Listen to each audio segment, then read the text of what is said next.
Audio Jungle.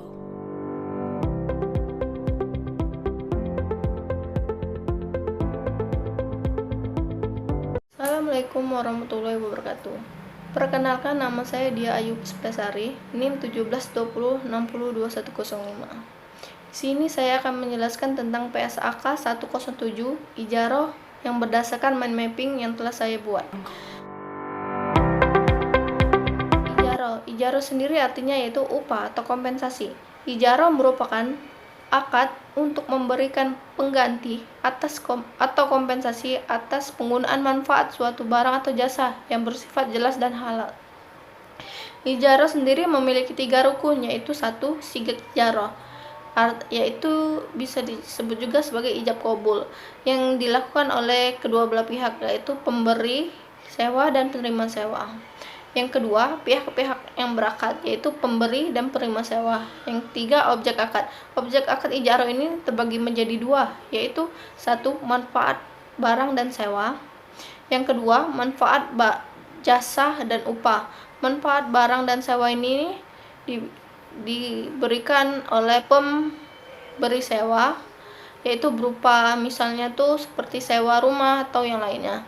Kalau manfaat jasa dan upah ini diberikan oleh penerima sewa, yaitu hasil atau uang yang diberikan. Ijaroh sendiri memiliki syarat. Syaratnya itu ada 6, yaitu kedua pihak yang melakukan transaksi ijaroh sudah baligh atau berakal dan dewasa atau berakal. Yang kedua, pihak yang melakukan transaksi memiliki kerelaan dan tidak didasarkan suatu paksaan dari pihak manapun. Yang ketiga, barang yang menjadi objek transaksi harus jelas adanya dan tidak ada informasi yang disembunyikan dari barang tersebut. Yang keempat, barang yang menjadi objek transaksi harus halal sesuai dengan syariat Islam. Yang kelima, barang yang menjadi objek transaksi menjadi hak mujir, yaitu pemberi menerima sewa atas seizin pemiliknya, yaitu pemberi sewa. Dan yang terakhir, yang keenam, yaitu manfaat yang didapatkan harus diinformasikan secara terang dan jelas. Selain syarat, ijaroh sendiri memiliki uzur atau halangan yang bisa membatalkan transaksi akad tersebut, yaitu 1. Uzur yang terjadi pada pihak penyewa. Misalnya penerima sewa ini mengalami kebangkrutan sehingga dia tidak bisa membayar uang sewa tersebut, sehingga bisa dibatalkan, dan jika dalam membahayakan bisa juga dibatalkan. Yang kedua, uzur yang terjadi pada yang memberi sewa. Misalnya ini pemberi sewa ini menyewakan barang yang baru tetapi kondisinya cacat atau rusak sehingga bisa dibatalkan. Yang ketiga, uzur yang terjadi barang yang disewakan. Misalnya ini sewa dalam rumah. Pemberi sewa ini mengatakan bahwa rumahnya kondisinya bagus, tetapi dalam seiring waktu atau beberapa hari kemudian terjadi kerusakan sehingga bisa dibatalkan. Ijaroh sendiri ada disebut juga IMBT atau Ijaroh Muntahiyah Bitamlik, merupakan akad sewa menyewa atau perpindahan manfaat suatu barang yang dilakukan oleh dua pihak atau lebih, yang diakhiri dengan perpindahan kepemilikan terhadap barang pada akhir yang dikarenakan adanya pembelian terhadap barang oleh suatu pihak. Akad ini merupakan gabungan antara akad sewa menyewa dan akad jual beli. IMBT atau Ijaroh Muntahiyah Bitamlik mempunyai 5 bentuk, yaitu yang pertama, akad ijaroh yang sejak awal akad memang dimaksudkan untuk memindahkan kepemilikan barang sewa kepada pihak penyewa. Yang kedua, akad ijaroh memang dari awal murni dimaksudkan hanya untuk sewa. Hanya saja si penyewa diberi hak untuk memiliki barang sewaan dengan memberikan uang pengganti dalam jumlah tertentu. Yang ketiga, akad ijaroh dimaksudkan untuk sewa suatu barang pada saat akad penyewa dan pemberi sewa membuat perjanjian yang mengikat untuk melakukan akad jual beli barang objek sewa tersebut.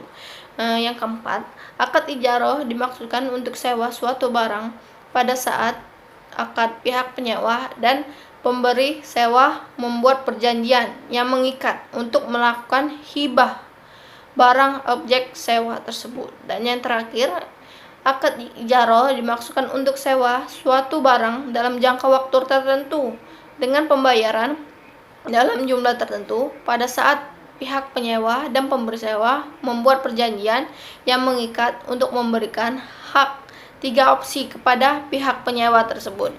Ijaroh sendiri memiliki implementasi. Ini salah satu implementasi atau contoh ijaroh dalam dunia perbankan syariah. Penjelasannya sebagai berikut. Yang pertama, nasabah atau supplier mengajukan pembiayaan ijaroh ke bank syariah. Yang kedua, bank kemudian memberi atau menyewa barang yang diinginkan oleh nasabah sebagai objek ijaroh, tarif ijaroh dari supplier atau penjual atau pemiliknya. Yang ketiga, setelah dicapai kesepakatan antara nasabah dengan bank mengenai barang objek ijaroh, tarif ijaroh, periode atau waktu ijaroh, dan biaya pemeliharanya, maka akad ijaroh ditandatangani. Nasabah diwajibkan menyerahkan jaminan yang dimiliki. Yang keempat, bank menyerahkan objek ijaroh kepada nasabah sesuai akad yang disepakati. Setelah periode ijaroh berakhir, nasabah mengembalikan objek ijaroh tersebut kepada bank. Yang kelima, bila bank membeli objek ijaroh tersebut setelah periode ijaroh berakhir, objek ijaroh tersebut disimpan oleh bank sebagai aset yang disewakan kembali.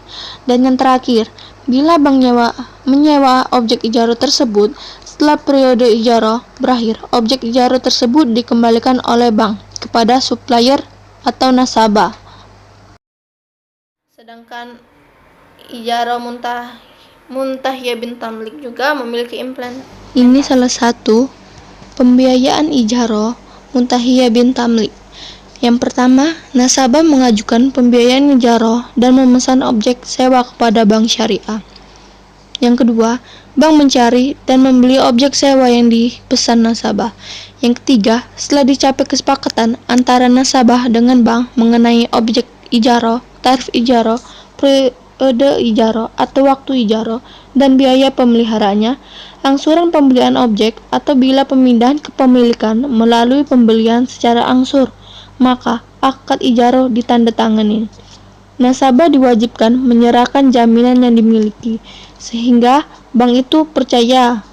Yang keempat, bank menyerahkan objek ijaroh kepada nasabah sesuai akad yang disepakati. Dan yang terakhir, setelah periode ijaroh berakhir, bank memindahkan kepemilikan objek sewa kepada nasabah bila bisa melalui hibah atau jual beli. Sekian penjelasan mengenai PSAK 107 ijaroh. Saya ucapkan terima kasih. Wassalamualaikum warahmatullahi wabarakatuh.